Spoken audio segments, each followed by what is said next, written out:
నమస్తే. Times today news కి స్వాగతం. పలమనేరు నియోజకవర్గం పలమనేరు పట్టణం శ్రీ తిరుపతి గంగమ్మ జాతరను పురస్కరించుకొని గురువారం ఉదయం 7 గంటల నుండి మధ్యాహ్నం వరకు మారెమ్మ గంగమ్మ దేవాలయాల్లో విశేష అభిషేక పూజ కార్యక్రమాలు నిర్వహించారు. పలమనేరు నియోజకవర్గ రెడ్డి సంఘం నేతలు పట్టణంలో మేళతాళాలతో సాంప్రదాయబద్ధంగా అమ్మవారికి భారీ గజమాల సమర్పించారు. అనంతరం ఆలయం వెలుపల అన్నదాన కార్యక్రమాలను చేపట్టారు. ఈ సందర్భంగా రెడ్డి సంఘం నేతలు చెంగారెడ్డి మరియు ప్రసాద్ రెడ్డిలు మాట్లాడారు.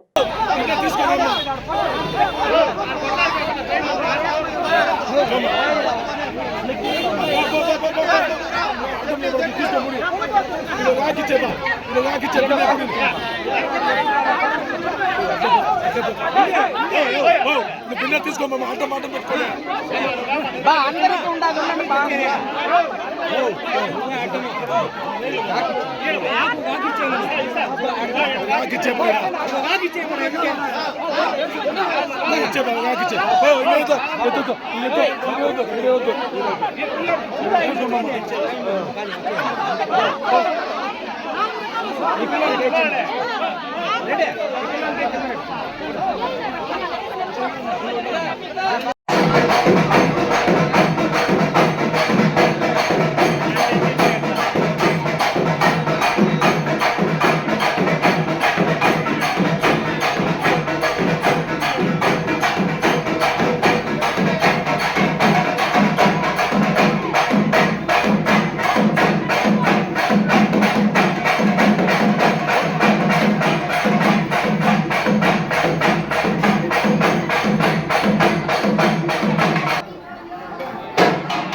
నియోజకవర్గ ప్రజలకు గంగమ్మ జాతర శుభాకాంక్షలు. గత ఏడాదిలో మనము పండగ చాలా వైభవంగా జరుపుకున్నాము.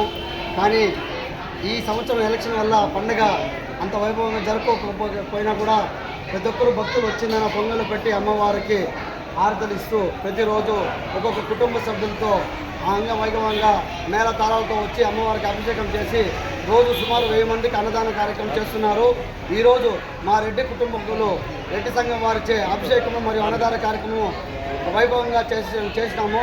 మేళ తాళాలతో ఈరోజు అమ్మవారికి అభిషేకం చేసి సుమారు 1500 మంది భక్తులకు అన్నదానం చేశాము.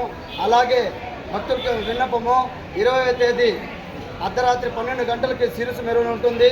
21వ తేదీ అమ్మవారి నిజరూప దర్శనం ఉంటుంది. 22వ తేదీ అమ్మవారి జల్ది ఉత్సవం ఉంటుంది. ప్రతి ఒక్క భక్తులు పాల్గొని అమ్మవారి జాతరని వైభవంగా జరుపుకోవాలని కోరుకుంటున్నాను. యోగ వేమారెడ్డి చారిటబుల్ ట్రస్ట్ ఆధ్వర్యంలో శ్రీ తిరుపతి గంగమ్మ జాతరకు గాను రెడ్డి సంఘం వారిచే రెడ్డి కుటుంబీకులందరూ కలిసి ఈరోజు అభిషేకము ప్రసాద వినియోగ కార్యక్రమాలు చేశాము. దీని ఒక శుభపరిణామంగా భావించి అందరూ సుభిక్షంగా పరిసర ప్రాంతాల ప్రజలందరూ ఉండాలని కోరుకుంటూ ఇట్లు యోగ వేమారెడ్డి చారిటబుల్ ట్రస్ట్